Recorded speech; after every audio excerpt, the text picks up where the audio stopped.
Assalomu alaykum ahli gruppa. Jigarni mikrofondan o'tkazib, buni hozir qanday tayyorlashni o'rganib olamiz. Albatta bilmaganlarga, bilganlar o'zi biladi qanday tayyorlashni buni. Bu endi ovqat yeydigan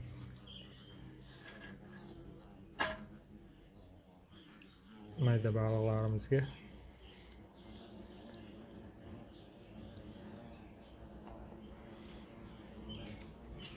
bismillah. Buni bunaqa tomirlari, charolari bo'ladi mana. Iloji bo'lsa bilan olib tashlagan yaxshi.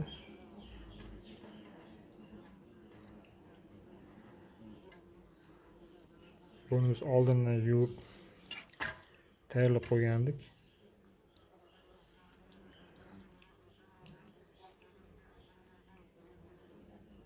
Buni endi chopperdan o'tkazamiz.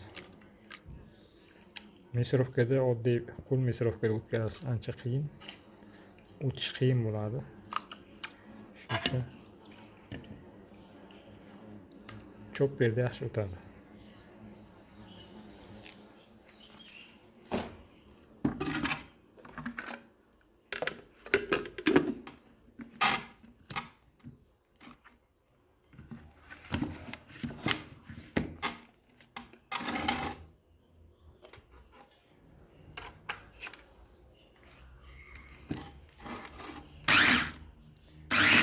Imkon qadar buni suyuqroq o'tkazish kerak.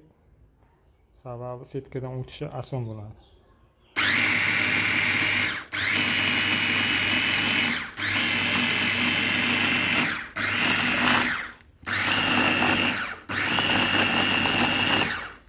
Buni ko'proq o'tkazish kerak, ko'proq aylantish kerak.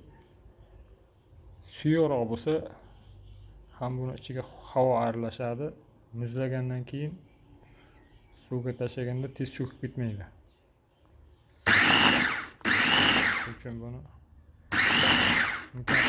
ko'proq suyuq holatga keltiramiz.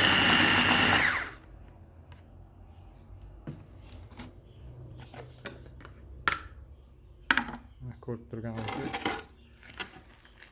ichiga havo aralashdi. Ko'pik holatga keldi. O'sha holatda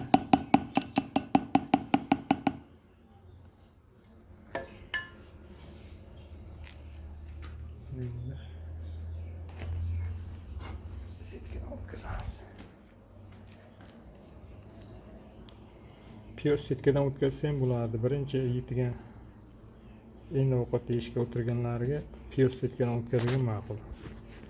Sal kattaroq bo'lgandan keyin ochkosi kattaroq 0.5 lik setka o'tkazsa ham bo'ladi.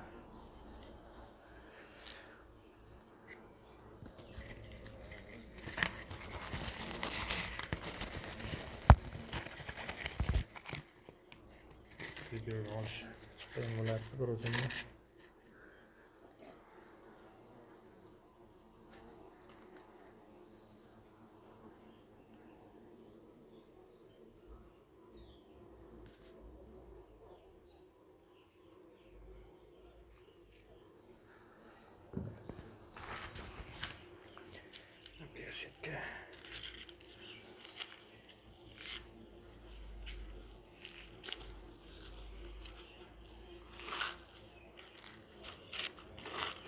Endi bu ozgina video qilish uchun, qulay bo'lish uchun biz aslida ko'p o'tkazamiz. 10 kilo, 20 kilo, 30 kilo balig'i soniga, imkoniyatga qarab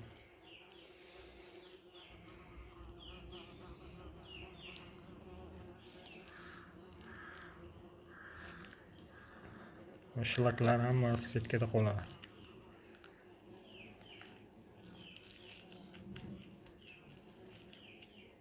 Albatta bilmaganlar uchun, bilganlar o'zi shart emas.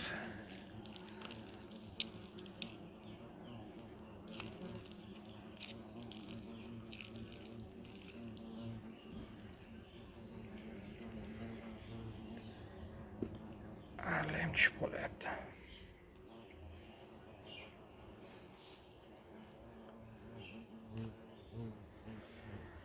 Mana shu holatda tayyorlab olamiz buni.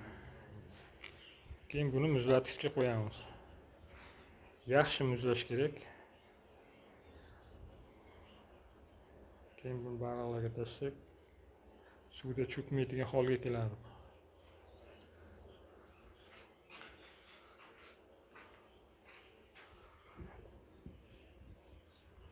Hammaga rahmat. Xudo xolasa yangi videolar qilishga harakat qilamiz. Bilganlarimizda albatta bilmaganlarga ulashamiz.